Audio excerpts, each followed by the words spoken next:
কোন ব্যক্তি যদি অপরাধ করে তার শাস্তি পেতে হবে। প্রিয় ভাই বোনেরা, আপনারা নিশ্চয়ই খেয়াল করেছেন, এই যে এখানে যারা আছেন আপনারা প্রত্যেকেই কম বেশি সংসারী মানুষ আছেন না? এখানে সংসারী মানুষ আছেন।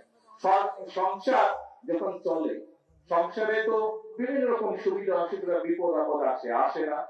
বিপদ আপদ আসে। স্বাভাবিকভাবে দেশও একটা পরিবারের মতো। একটা পরিবারে হয়তো 5 জন 7 জন বা 8 জন 10 জন মানুষ থাকে, কিন্তু এই যে বাংলাদেশ নামক বিশাল পরিবার, এই পরিবারে প্রায় 20 কোটি, এই পরিবারের সদস্যের সংখ্যা হচ্ছে প্রায় 20 কোটি।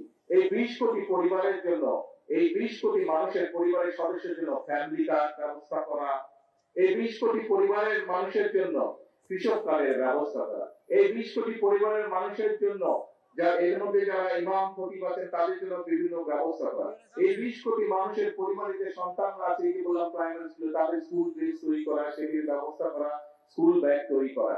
এর বাইরেও এই 20 কোটি মানুষের জন্য চিকিৎসার ব্যবস্থা করা, এই 20 কোটি মানুষের জন্য শিক্ষার ব্যবস্থা করা, সন্তানদের শিক্ষার ব্যবস্থা করা। এগুলা কি একদিনে করা সম্ভব? একদিনে করা সম্ভব না। আপনার সংসারে বিভিন্ন রকম সুবিধা অসুবিধা থাকে। মানুষ 20 বছর 25 বছর 50 বছর 60 বছর 70 বছর সংসার করে, কিন্তু টুকটাক সমস্যা তারপরেও তো রয়ে যায়, তাই না?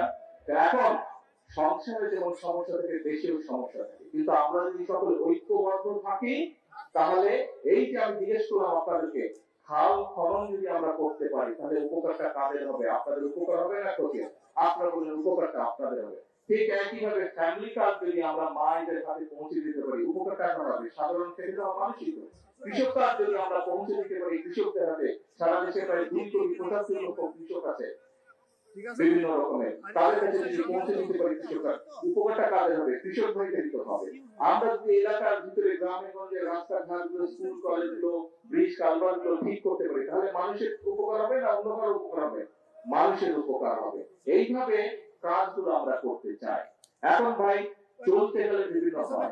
কয়েকদিন আগে আপনারা, কয়েকদিন এই 3-4 দিন আগে ঢাকায় অত্যন্ত অন্যায়, অত্যন্ত দুঃখজনক একটি হৃদয় বিদারক একটি ঘটনা ঘটছে। একটি ছোট্ট বাচ্চাকে কিভাবে হত্যা করা হয়েছে দেখেছেন। এখন আমরা প্রথম থেকে বলে এসেছি যে আইনের দৃষ্টিতে কোন ব্যক্তি যদি অপরাধ করে তার শাস্তি পেতে হবে। আইনের শাসন আমরা প্রতিষ্ঠিত করতে চাই। কিন্তু প্রিয় ভাই বোনেরা, আপনি যখন কোনো কাজ করেন, সেটি আপনার নিজের কাজ হোক, কৃষি কাজ হোক, সেটি যে কোনো কাজ হোক না কেন, সংসারের কাজ হোক, একটা নিয়ম কারণ আছে না? যে কোনো কাজ করতে তো কাজের একটা নিয়ম কারণ আছে। এই নিয়ম কারণটাকে মেনে নিয়েই তো কাজটা করতে হয়, তাই নয় কি? আপনি যদি হাঁস করেন, গরু করেন, ছাগল করেন, ধান চাষ করেন, সবজি শাকসবজি চাষ করেন, তারপরে তো নিয়ম আছে। কখন আপনি বীজ বুনবেন, কখন আপনি পানি দিবেন, কখন আপনি সার দিবেন, নিয়ম কারণ আছে না? ঠিক যে কোনো অন্যায়কারীর তাকে শাস্তি দিতে হলে, তাকে তার বিচার করতে হলে সরকারের কতগুলো নিয়ম কারণ আছে। এখন আমরা খেয়াল করছি প্রিয় ভাই বোনেরা, গত কয়েকদিন ধরে কিছু সংখ্যক মানুষ, আপনারাও খেয়াল করেছেন, পত্র পত্রিকায় দেখেছেন, আপনারা রেডিও টিভিতে দেখেছেন, আপনারা কিছু সংখ্যক মানুষ একটা পরিস্থিতি তৈরি করার চেষ্টা করছে। রাস্তাঘাট বন্ধ করে দিচ্ছে, যানবাহন চলাচল বন্ধ করে দিচ্ছে, এখানে আগুন ধরাচ্ছে, ওখানে উত্তেজনা সৃষ্টি করছে। এই কাজগুলো যারা তারা করে, তাহলে আপনারা কি মনে করেন, প্রথমে কি আইনের শাসনকে তারা বাধাগ্রস্ত করছে না? আইনকে আইনের মতো কি চলতে দিচ্ছে না। প্রিয় ভাই বোনেরা, আমরা খেয়াল করে দেখেছি যে এই যে অন্তর্বর্তীকালীন সরকার যখন ক্ষমতায় ছিল, এই 12 তারিখের নির্বাচনের আগে অন্তর্বর্তীকালীন সরকার ছিল, সেই সময় আমরা দেখেছি দেশে কয়েকটি দুঃখজনক এরকম অন্যায় ঘটেছে।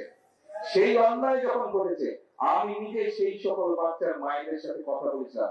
আমাদের দলের আইনজীবী, আমাদের দলের চিকিৎসকরা গিয়ে সেই চিকিৎসা দিয়েছে, আইনজীবীরা গিয়ে সেই আইনি সহায়তা করেছে। কিন্তু তখন আজকে যে সকল ব্যক্তিরা হইচই করছে, রাস্তা অবরোধ করছে, বড় বড় কথা হচ্ছে, সেদিন কিন্তু তাদেরকে আমরা মাঠে দেখেছি।